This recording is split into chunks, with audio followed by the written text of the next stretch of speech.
Can we have a question from the Gen side? I think we already had 4 or 5 from ladies.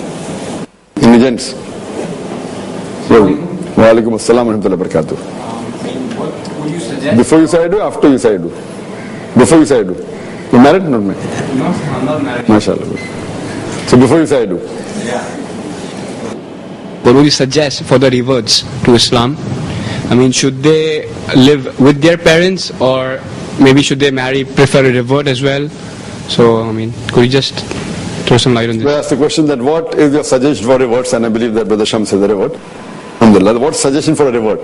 That after marriage, he's not asking selecting the life partner. After marriage, should he stay with the parents who are non-Muslims, or should he shift outside, or should he marry a girl who is born in a Muslim family, or marry a revert? The best would be that convince your parents, make them Muslims and stay with your parents. The best. Fine. Secondly, depending upon how your parents are, how well they've accepted you. If they've accepted you well and you feel it can be a smooth sailing, then there is no harm in continuing staying with your parents even after marriage. Smooth sailing doesn't mean everything is green. Smooth sailing means three little problems. Because if your parents are non-Muslims and after you marry, there will be problems. But if you think the problems are not much and which can be handled, then I feel there is no harm in trying and staying. And if it turns out to be difficult, then later on also you can shift. So I prefer giving it a try first, unless you are sure that it's difficult. You know, my parents haven't accepted, then you can shift out and it be good to your parents and take care of your parents. Because as a duty, as a son, you have to take care of your parents, irrespective whether your parents become Muslim or not. You have to obey them as long as they don't go against Quran and Sunnah. So your duty as a son is there, and your Jannah is beneath the feet of your mother. Even if she is a non-Muslim, yet you have to follow her commandments. Only those which go against Quran and Sunnah you can maybe disobey. But the other things, see to it that you love her more, etc. As far as, is it preferable to marry a revert? Or is it preferable to marry a Muslim girl who's already born in a Muslim family?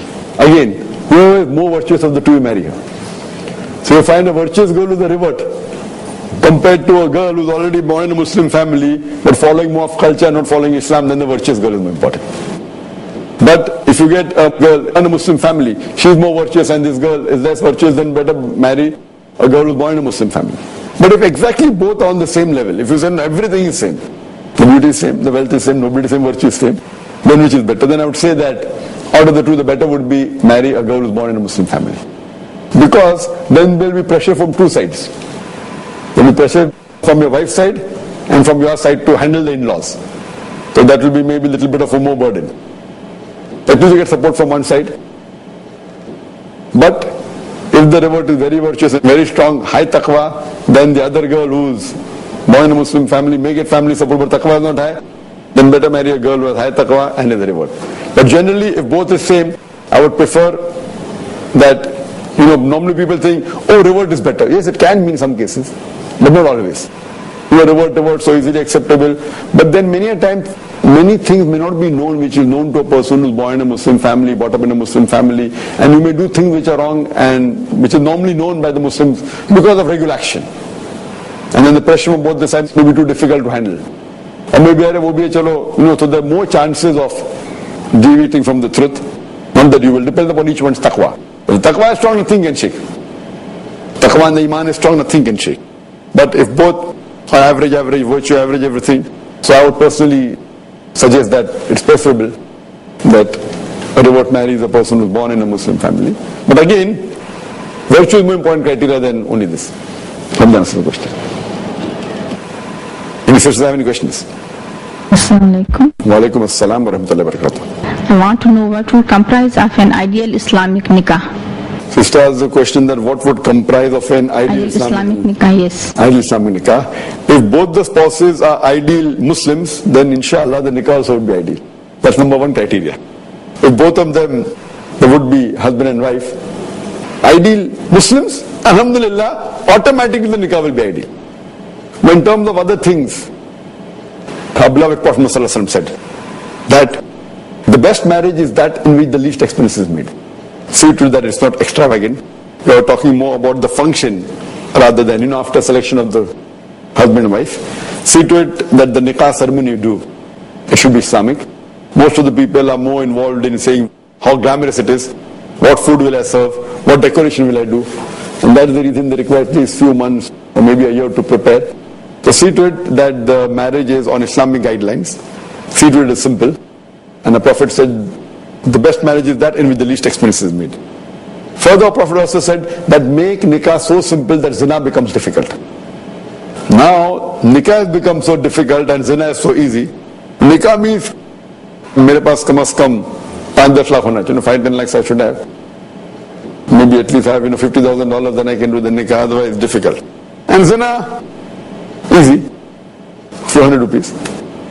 So, the Prophet said that make nikah so simple that zina becomes difficult. So see to it that the criteria of the nikah ceremony should not be glamour, should not be based on any un-Islamic activities. And when we have the nikah ceremony, see that the hijab is maintained.